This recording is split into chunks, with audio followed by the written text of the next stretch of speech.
film Smile had an interesting idea to help promote this film. So the film based on the premise that once evil possesses you, you develop a creepy smile. They hired people to go and sit in stands. Actors were hired to stand in the crowd at a recent baseball game with creepy smiles etched across their faces.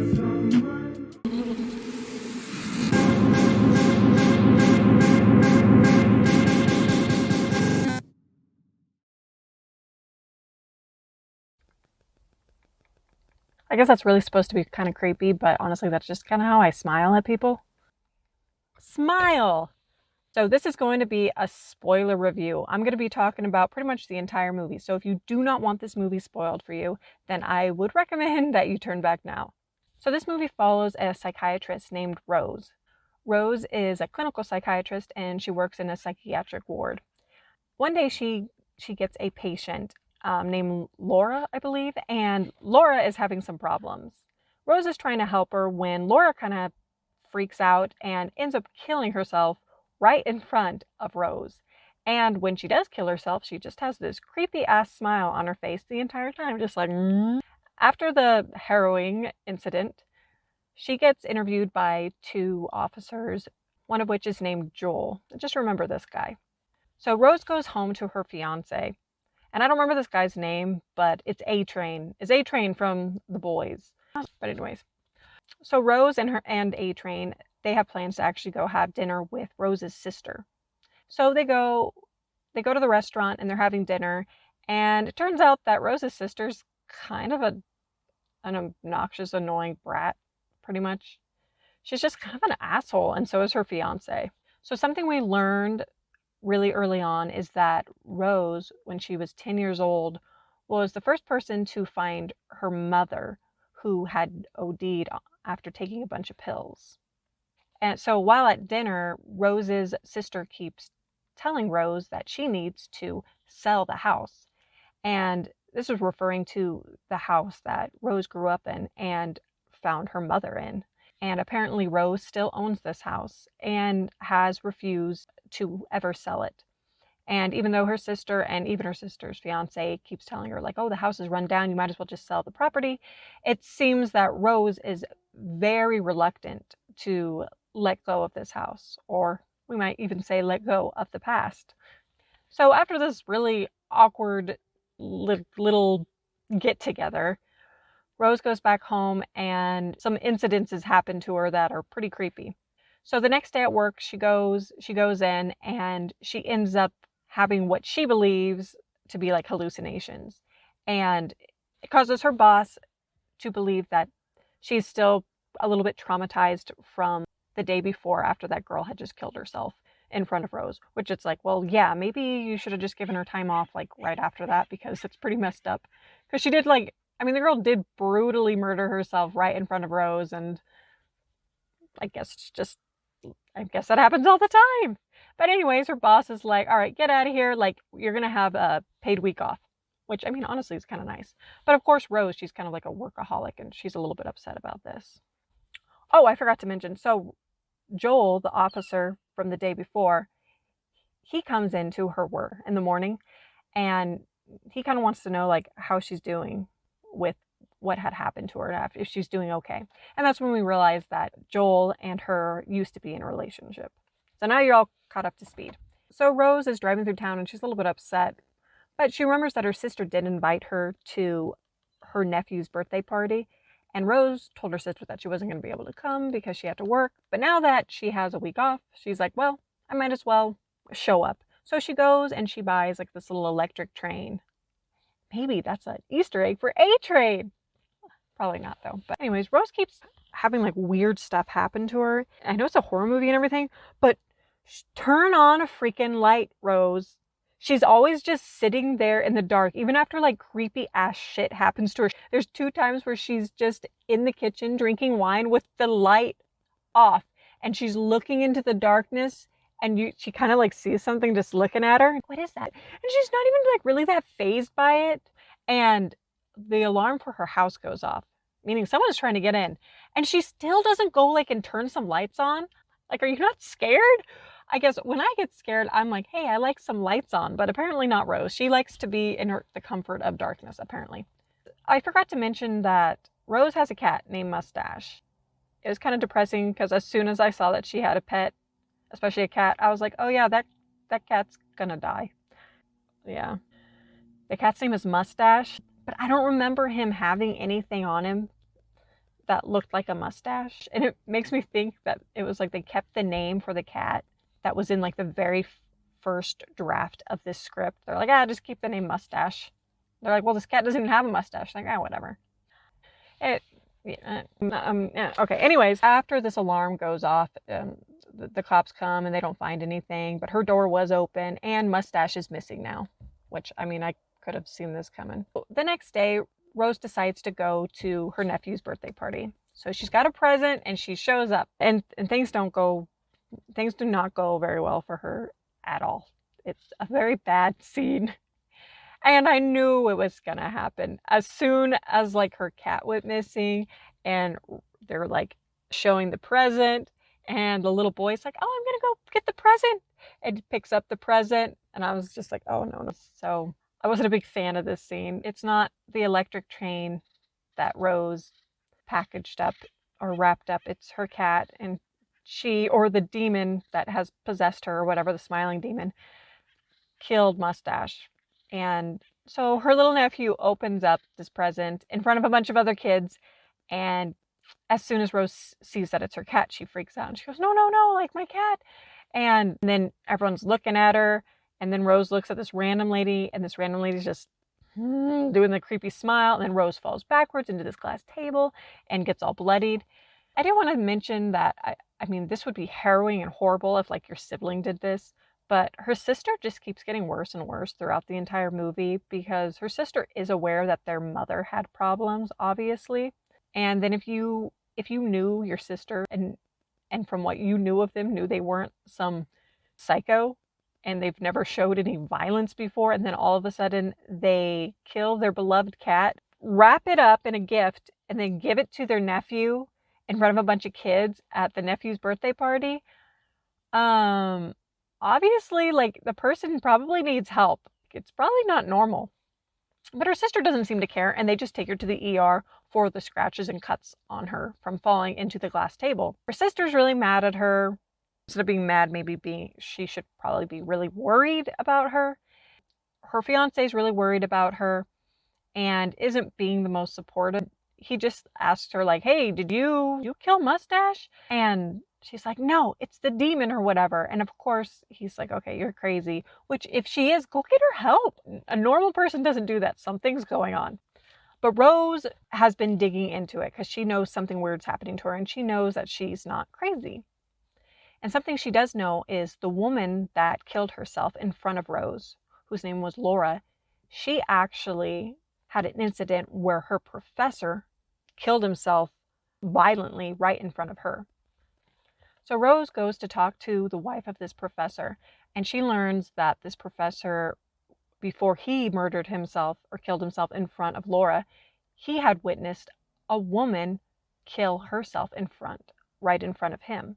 Not knowing the woman's name or anything like that, Rose wants to figure out if this pattern, how far back this pattern goes. So she goes to visit her ex, who is a police officer, Joel, and she figures out that it actually does go further back. Each victim, each person that killed themselves, witnessed someone brutally kill themselves, and it just goes back and back and back.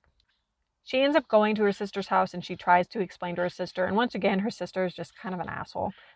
I mean, she knows that there could be mental illness in her family. Instead of being kind of concerned about Rose, she just kind of treats Rose like she's just an absolute piece of trash.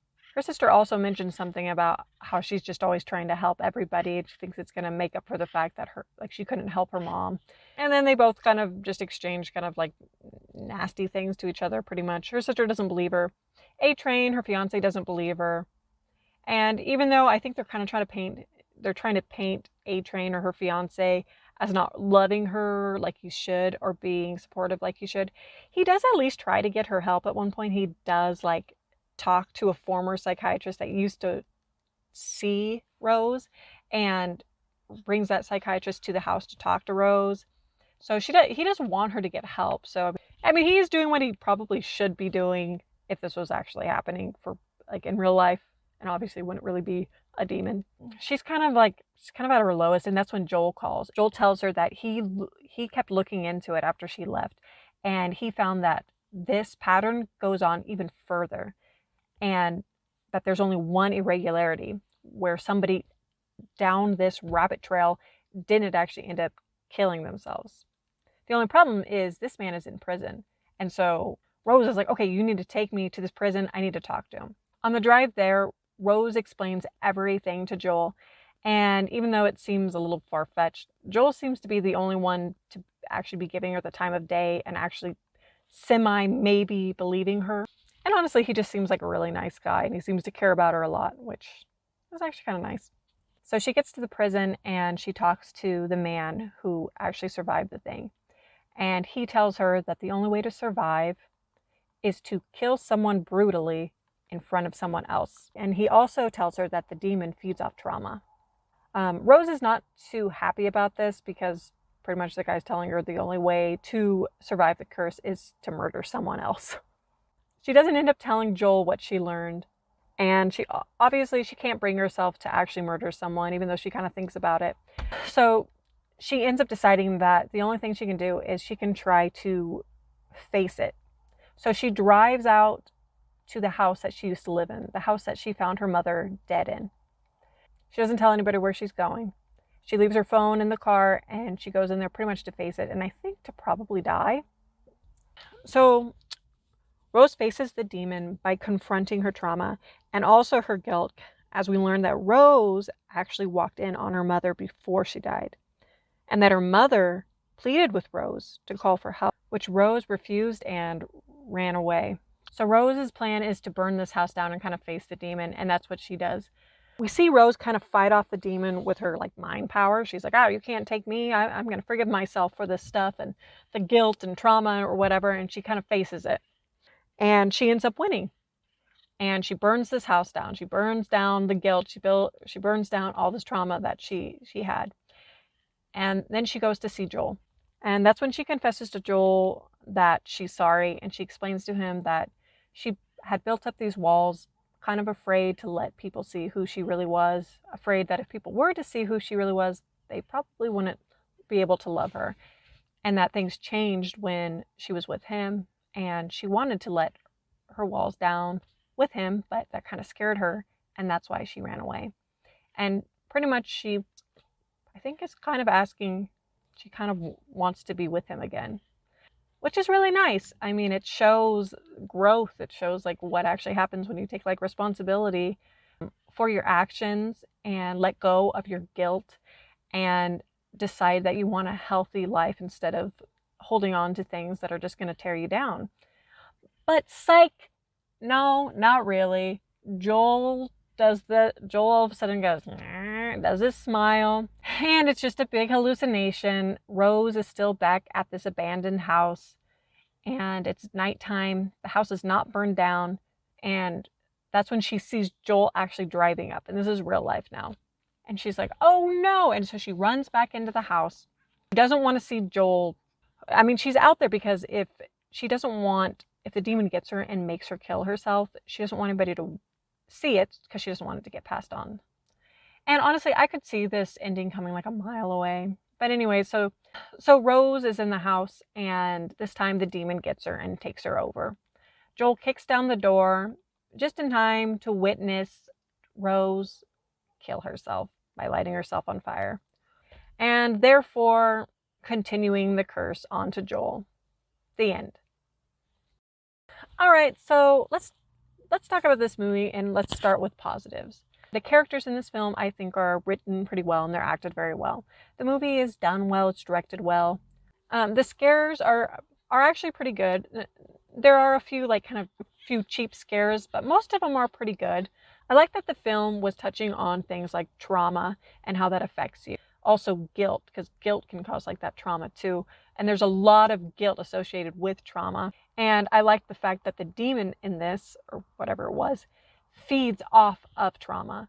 But that also brings me into kind of one of my gripes for the film, because even though that's kind of a cool idea and I like the fact that the demon does feed off of trauma, it doesn't really do that much with it. Yeah, it feeds off trauma, but the only trauma it's really talking about is the trauma that it instills in people because it makes the person that's cursed by it kill themselves brutally in front of someone, which traumatizes them.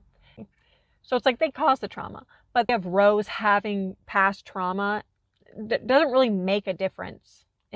So that just was a little less interesting to me, because the demon still could have been feeding off of her trauma, whether or not what happened to her as a kid happened or not, because she was still traumatized by that woman killing herself in front of Rose.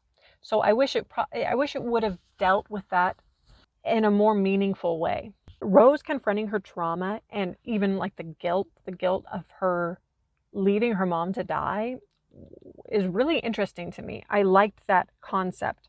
One of my biggest problems is the ending to this film. Throughout the movie, it's made clear that Rose is kind of trying to help people with mental issues, and we think this is due to her finding her mother dead, that she's kind of trying to make up for the fact that she couldn't help her mother. Now she's trying to help all of these other people with mental illnesses, hoping that she can save them from the fate that her mother had.